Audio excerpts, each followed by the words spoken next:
Hello and welcome back to VHS Era. Joining me again is Alex DeCourville, who you probably remember on the Pete and Pete episode. Alex, how have you been? It's that time of the year, so I've been cold. I Oh imagine a yeah. lot of people have been. Yeah, but anyway, today we are covering not a TV show, but a movie. The Talented Mr. Ripley. This is technically Ripley month, where Alex and I, for VHS era and Everyone's a Critic, cover the VHS opening for The Talented Mr. Ripley, and then we cover a movie that's about a movie that was inspired by the talented Mr. Ripley. Though the way the movie says it, though the movie about the movie, how do I say this in a way that doesn't make me cross-eyed? Omits that how it was inspired, though we will get into that in Everyone's a Critic.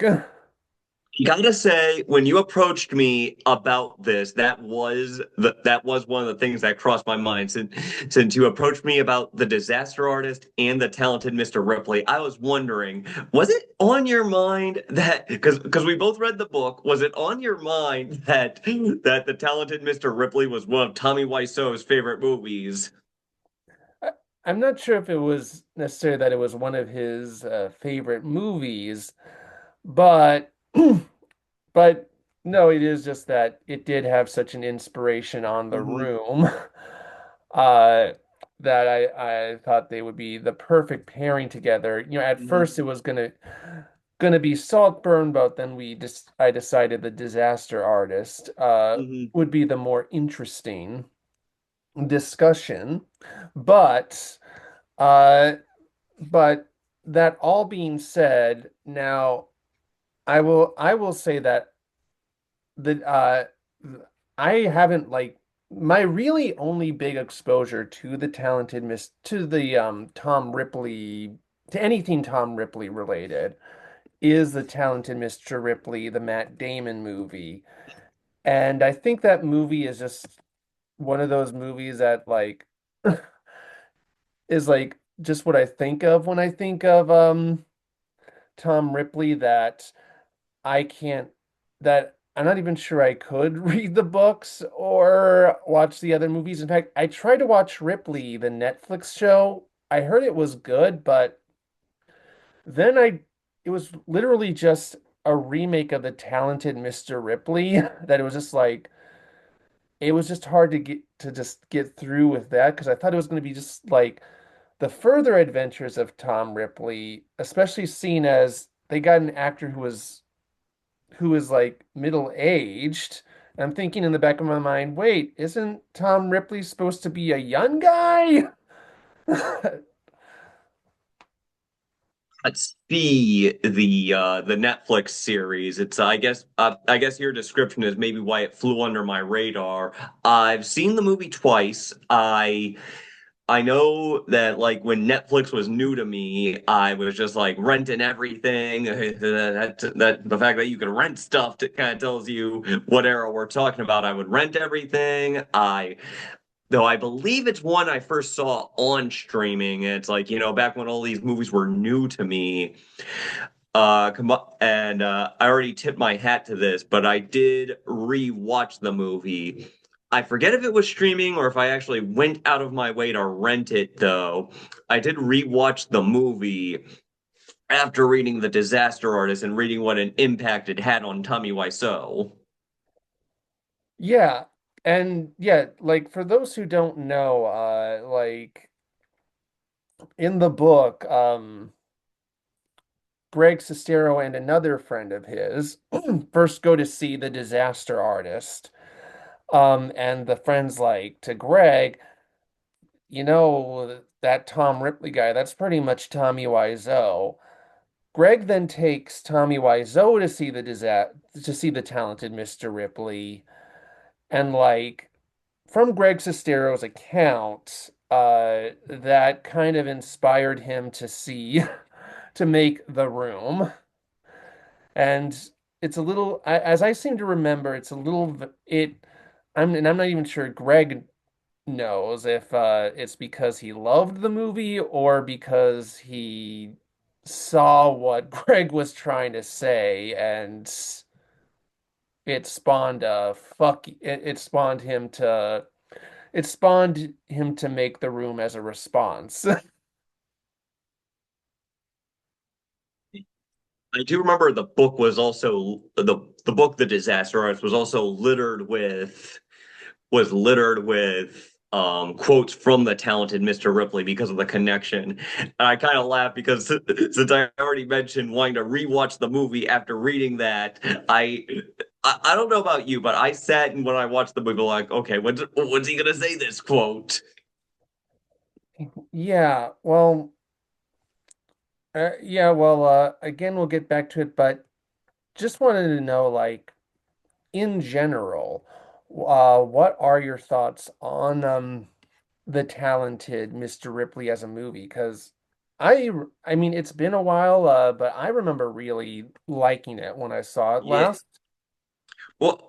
I can safely assure you that your memories are correct. Last I watched it was some time ago, since it coincided with when I read The Disaster Artist. It's definitely one of those movies that if I did not know it was based on a book, I probably would have hashed that out because it's full of all these like book writer details, like the passport photo not matching and the signature stuff. It's like those are things that but I don't mean that as an insult per se, but I definitely would have been able to hash that out. It's one of those things where, it's not good, it's not bad, it just is. But I still think it's a solid movie that holds up. Yeah, I agree. I think it actually has like maybe Matt Damon's best performance or like Hmm. one of his best performances. Like he really does a good job at portraying this just like emotionally distant, Hmm. creepy stalker guy, and that combined with Jude Law's more Hmm. extroverted Hmm. portrayal, as Dickie Greenleaf, and just sort of the portrayal of like how inviting Dickie's world Hmm. seems and like it kind of it like sucks one in as I mean Hmm. like the movie does a good job at sucking like at showing why Dickie is this man child who just wants to travel through Europe and just be like completely free of his responsibilities and but also like why Tom is also like so seemingly like so obsessive over him like you kind of are like yeah we know you are a creep and you're gonna kill this guy later on, but like Hmm. we kind of understand why you find this world so appealing. So I really do think it is a movie that rests on the laurels of its two central performances. Hmm. And of course, we've got also Philip Seymour Hoffman and Yeah, Gwyneth he's good in that Paltrow too. and Kate Blanchett, and of Hmm. course the beautiful scenery and cinematography, of Hmm. course, and music. But yeah, I agree. I think it really does a good job it is really a movie that works mainly on vibes, but it is like it does such a good job at selling you those vibes. Yeah. Plus I do think it's an interesting take on the mistake, or excuse me, not mistaken, stolen identity story where the person is trying to be the person he's impersonating and himself. Yeah, yeah, I agree with that too. Like, In but fact, saying that out loud makes me feel like there's a that maybe subtle theme of the movie, trying to take another identity without losing your own. Yeah, of course. And even if the movie itself is fairly good, what about the previews? Are they as good? We shall see. That's the baby Jesus. And if you ever need anything, you should pray to him. Will you tell Jesus that we're hungry? Shut up. When I look back on my childhood, I wonder how my brothers and I managed to survive it all. In the name of the Father, and of the Son, and of the Holy Ghost. It was, of course, a miserable childhood. This baby's sick and he needs a hot drink. Now, if you're too grand to pick coal off the road, I'm not. Worse than the ordinary miserable childhood is the miserable Irish Catholic childhood. Stop your clucking and get back to your seat.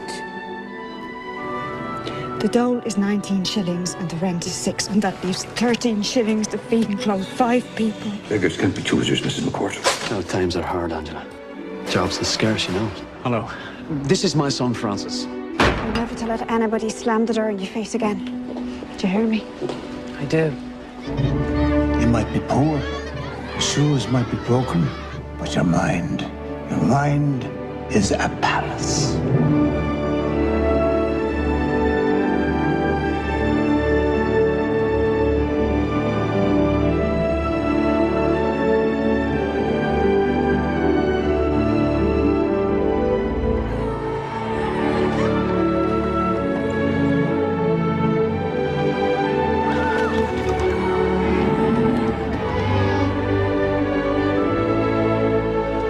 What do you want most in the world? To go to America.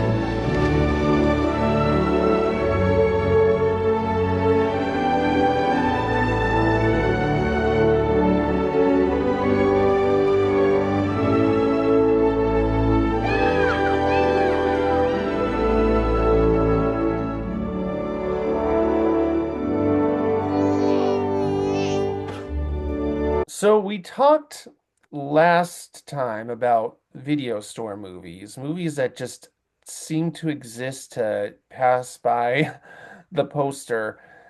Angela's Ashes is definitely a video store movie if you've ever passed by the drama section, because that's what I remember most of. I've never seen the movie, but I do remember that poster of the sad little boy with brown hair that where everything is completely gray. I've seen Angela's Ashes. It's another one of those movies that I saw. This time I actually can remember. I do remember watching it on Netflix streaming when that was new to me. And as you pointed out, I would see they use the same poster, the sad little boy, and like that's one of the things that drew me to it. Like, hey, I recognize that poster. I've seen that poster like probably more times than I've had haircuts in my life. And I wouldn't say that was the only reason I saw it. It was definitely a case of seeing it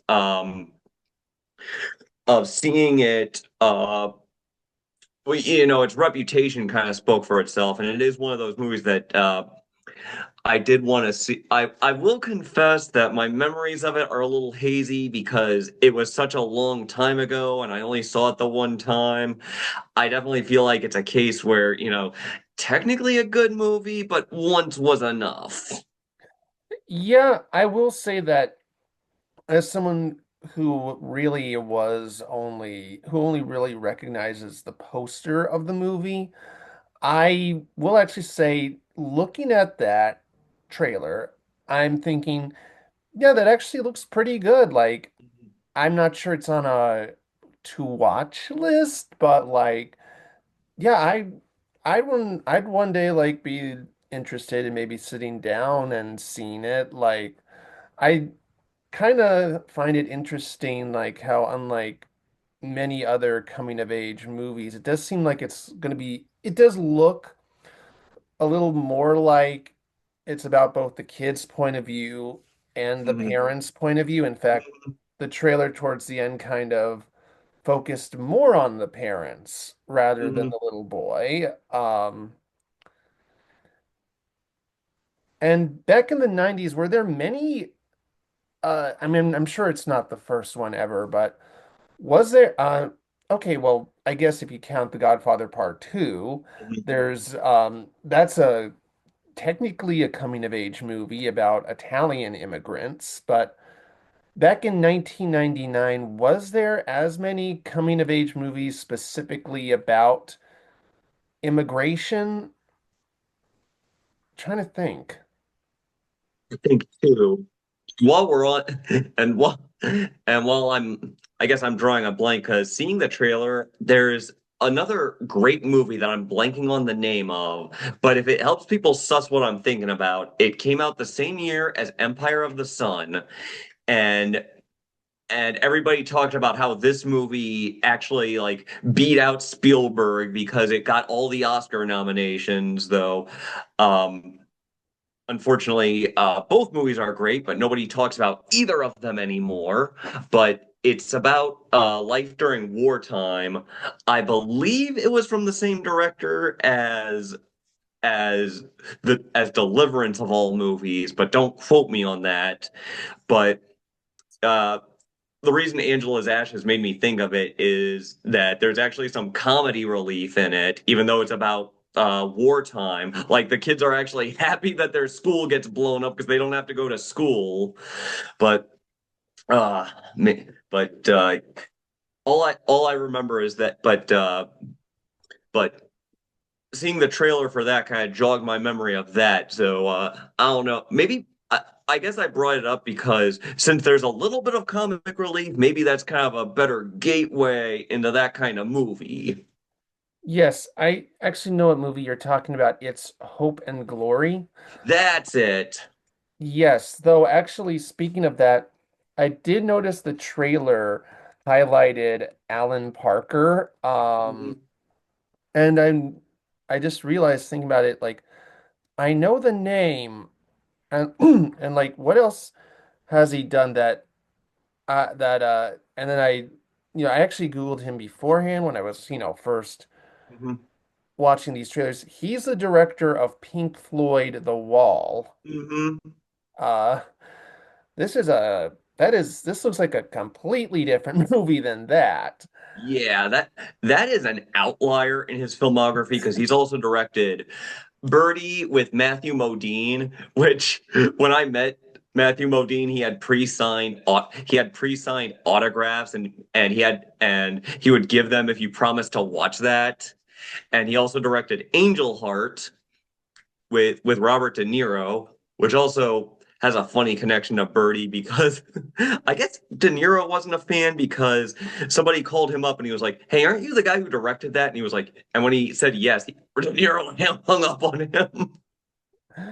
Yeah, well, maybe they just didn't get along on set, but I do also know he directed The Road to Wellville, which I Hmm. was not a fan of, and Evita, which I feel like I've seen once. I don't really remember it, but also like, speaking of that, that was actually, I think, his movie previous to Angela's Ashes. Hmm. I mean, they're both, Yeah, that sounds correct. One was 96, one was 99. yeah, they're both dramas, so I guess Hmm. in that way they're alike. That's probably about it. I don't know. Guy has a versatile resume. He went from The Road to Wellville, a comedy, to Evita, a musical, to Angela's Ashes, a coming of age drama. Hmm. Then he made The Life of David Gale and retired. So decent career. Hmm. Yeah. And also Fame. He is the director of Fame. He's a he's one of those guys who's directed a lot of movies people have heard of, but they don't know his name, which kind of makes it surprising they promoted it as an Alan Parker film. Maybe because it didn't really have the star power that say Evita had, of course, with Madonna. Because Yeah, because I recognized Robert Carlyle, but I don't think he was a huge. I recognize him because I'm a fan of Once Upon a Time and The World Is Not Enough. But I don't think playing a Bond henchman in a show that didn't even exist yet, we're gonna sell anyone. Though I believe he was also, wasn't he also in The Full Monty?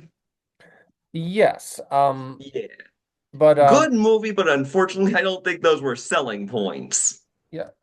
Also, Emily Watson was the mom, but again, she's not like Madonna. I think even she would admit she's not like Madonna famous. Right. Yeah, like I think she was kind of like rising star at the time, and she's Hmm. more someone you know if you watch like Hmm. period pieces and coming of age Right. dramas. And and of course she was Adam Sandler's love interest in Punch Drunk Love, but Hmm. again, she does mainly adult dramas, so it's like if you don't watch the kinds of movies she's in, she was also actually in Hamnet, which was my favorite movie of the year. But Which again, I still need to see. yeah, again, it's like if you're not watching movies like Hamnet or Angela's Hmm. Ashes, you probably don't know who she is. While again, everyone knows Madonna. Hmm. Everyone knows most of the cast of The Road to Wellville, Hmm. even if they don't have never heard of The Road to Wellville. But yeah, here I guess I can kind of see why he was like the biggest name. We have been singularly blessed with a water supply that comes literally from cold, crystal clear streams high in the beautiful Catskill Mountains. The film? It was good. It was all about water. Two struggling filmmakers from the Big Apple. The greatest documentarians of all time have addressed their subject head on and entered a whole new territory. One private eye in the City of Angels. Either one of you know this girl? Is she a cheerleader? We can be cheerleaders. We can be better cheerleaders. They wanted to shoot a documentary about him. One of us would take a case with you. The other one would film it. Got nothing to say. All he wanted was to finish his drink. I like this guy. I like him too. But when a simple case of adultery I think that my wife is cheating on me. started getting complicated, He's worried about who the woman he's cheating on me with is cheating on him with. But I'm not me, am I? No. somehow, Happened right here. somewhere, What's the address here? The address here? something Pretty sure it was there. went terribly wrong. You stole $40,000 and you gave it to Murphy to do what? I loved him. I loved him. I loved him. That's it. Walk away, Murphy. Experience the incredible story There's real, of the documentary and then there's, real. that became a mockumentary So now we're making a documentary about two guys making a documentary. that turned into a real-life mystery of passion. Oh my God, that's Murphy. What I do on my own time is my own. What do I tell a client? She's leaving. Monica's pulling out right now. Murder Did you kill the guy? Turn that thing off. I'm telling you, this is personal. Give it a rest. and things that can only happen in the movies. Go ahead. Oh, I'll go first. Kiss the man. Excuse me? Kiss the welcome mat. Kiss the No. We can save this movie. Let's go. If we do that, what is the movie then? Is it a documentary about a private investigator? Mr. Booth, please. Or is this a documentary about a couple documentary guys are making a documentary about a private investigator? Oh, no. You're not filming me. Where's Marlowe? As someone who is a fan of showbiz satires and is just like really sort of interested in the idea of this documentary that becomes a mockumentary that becomes a documentary, that trailer really, for the most part, pulls me in, except whenever Mos Def is talking, because maybe his performance is better in the actual movie, but from the clips provided, his performance looks terrible here, and he kind of drags the energy of the trailer down whenever he speaks. One of us would take a case with you. The other one would film it. Never actually heard of that movie until I saw this, and I'm a little surprised because I never knew Miguel Ferrer was a lead in a movie Of course, literally just as I say that, I remember, oh yeah, I believe it's called The Night Flyer, the Stephen King movie, but it's still a little surprising to see him in that role. Most people, I mean, obviously he's best known as the guy who built RoboCop, but before I was allowed to watch that, I'll always see him and think, war, it's fantastic. Yeah, but besides, well, Miguel Ferrer actually, yeah, he's one of those actors who's been in everything, even if you don't remember, like he was the bad guy from Mulan. Mm-hmm. Uh, Admittedly, I don't remember that character's name. Not one of the most memorable Disney villains ever. I mean, he cool enough, but doesn't have the personality compared to other Disney villains of the around him. But other than just Miguel Ferrer, like, what else were your thoughts on that trailer?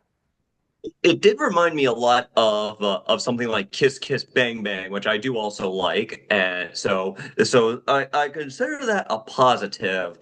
And I'm thinking, we're recording this when Wonder Man, which I just finished, is still new, and I enjoyed that.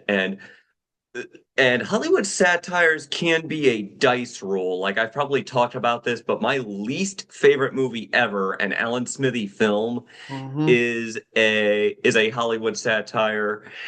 And it does kind of point out why some of them can fall on their face, because a lot of times it's like inside baseball, but also like things that are only funny to those people combined with also trying to dumb things down.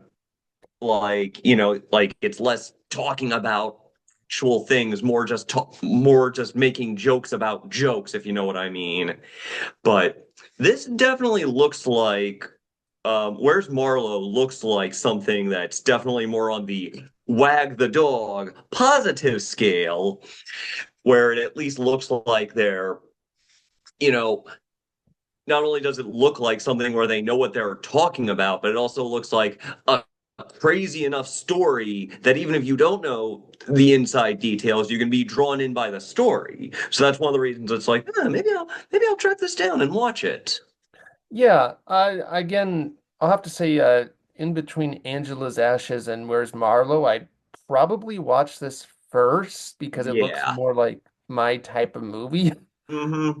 to be honest. But I don't know if it's like if if Angela's Ashes was on a plane, but Where's Marlowe wasn't, I'd probably pick that. Because again, both do look intriguing enough.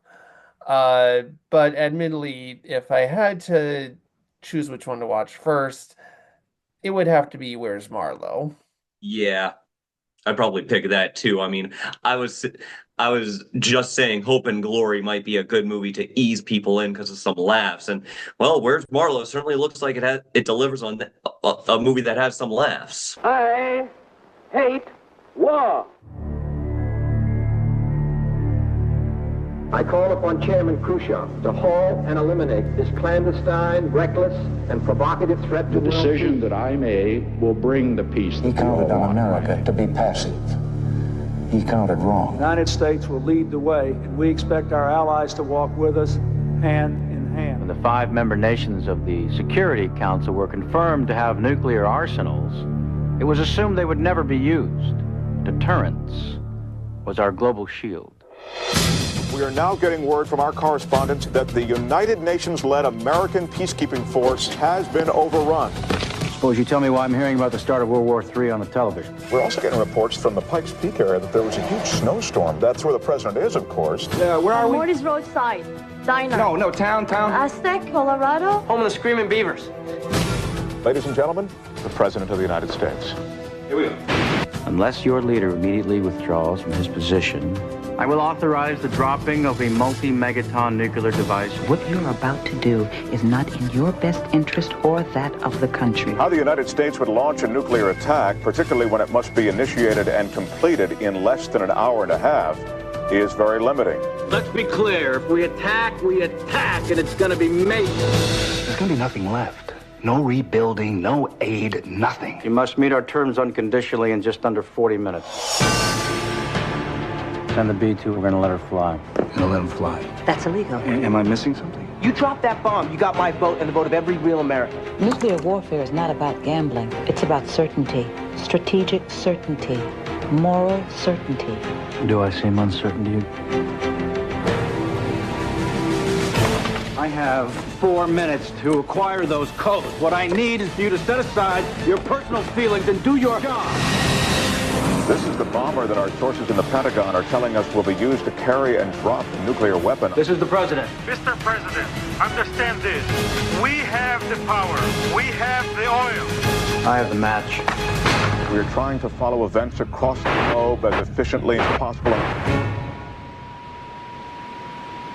have no idea if that trailer was prescient because it's the movie, even though it came out in 99 or two, was set in 2008, and George Bush was president then, so, and so I don't know if that was prescient in that it eerily predicted there was in fact a president who was sitting in 2008 who did start a war over oil, or if it was 8 years behind, because that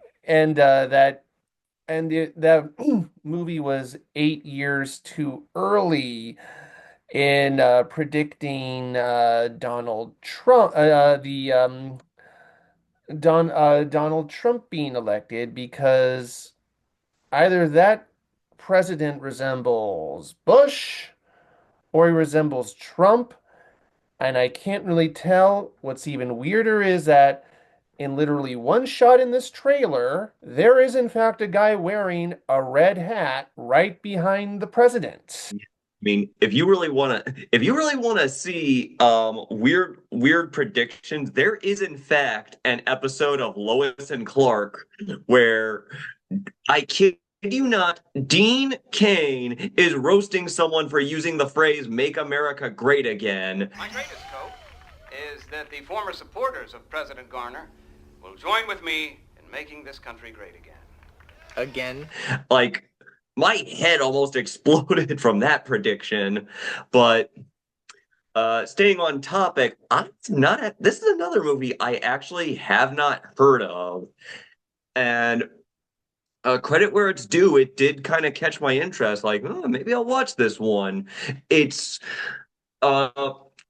definitely another premise that could be feast or famine, like, because I sussed the descriptions. If the trailer didn't already clue me in on this, then some of the reviews definitely got me thinking that this might be a bit of a chamber piece where it's more of where they're definitely focusing more on a moment in time rather than a long situation, because they compared it to 12 Angry Men, so that's where my mind immediately goes. As people are stuck in a room, and the tension is more like the boiling rather than I'm trying to think of the best way to put this, rather than like showing different, like, scene to scene. Yeah, my only gripe with the trailer is, personally, I feel they should have introduced the conflict of why he's considering using the bomb earlier in the trailer and not almost near the end, because then you're just thinking, okay, why is he doing this, rather than, wait, why is he doing this? Yeah, I definitely got that. I get the sneaking suspicion it's going to be one of those movies where they reveal like layers to his motivation, but I still think you can show like you could show like the basis and maybe keep some suspense to the, you could show the big why and kind of, whet people's appetite for the little whys, if you know what I mean. Yeah, but again, it's a movie that's relevant to now. That's for sure, whether or not it's any good.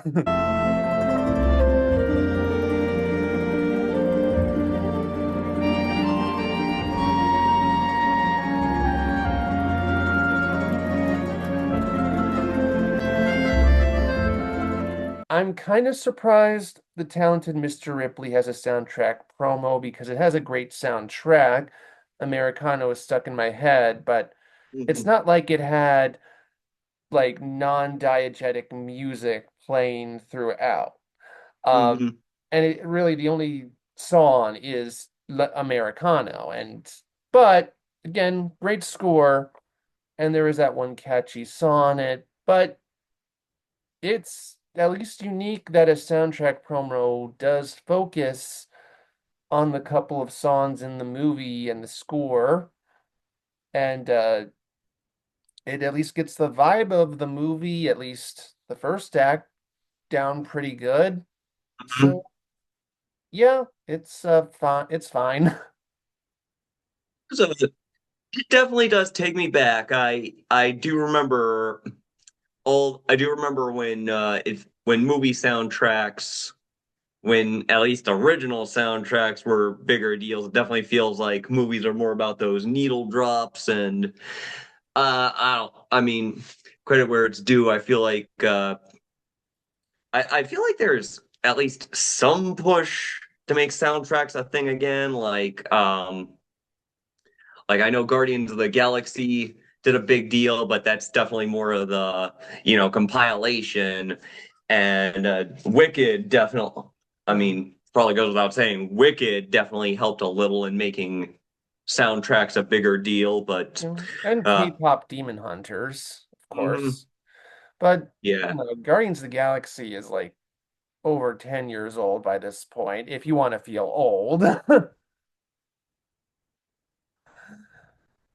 But yeah, I get what you're saying though. But now is the time. Stay through the previews or skip to the feature. Tough one just because with two movies that are like, one movie that's um I think it's fair to describe. I think it's fair to describe Angela's Ashes as a downer, and one movie that's definitely more of a taut thriller. It might be a mood because I did enjoy watching these, and there was some, especially with the Where's Marlowe trailer, there was at least like some excitement, there was like flavor, but it might be one of those things where it's like it's getting me more tensed up because even Where's Marlowe, like it's more of a twitchy on your seat rather than a feel good. But yeah, Where's Marlowe, even that which looked fun, which is definitely the most fun of the major trailers, even that's more of a twitchy, like adrenaline pumping. So it might be one of those things where it's like I'm getting more antsy for the movie to start. So it's definitely one of those, okay, what mood am I in things for whether I decide skip or play. Yeah, well, I'll just go with play only because all three trailers were fairly solid. That's fair. Yeah, and I mean even the soundtrack promo was okay. Like all of them are okay. I can definitely see the soundtrack feeling like a bit of an appetizer before the main show. So anyway, Alex, do you have anything to plug? My movie, Science Boys High School Reunion. If we're talking soundtracks, you can find Science Boys Soundtrack of Science on Spotify. All right. Yeah, that's still streaming. As of this recording, it's still on Zumo and Fossum. Nice. Well, everyone, in 2 weeks, join Alex and I again as we cover The Disaster Artist. We'll see you then.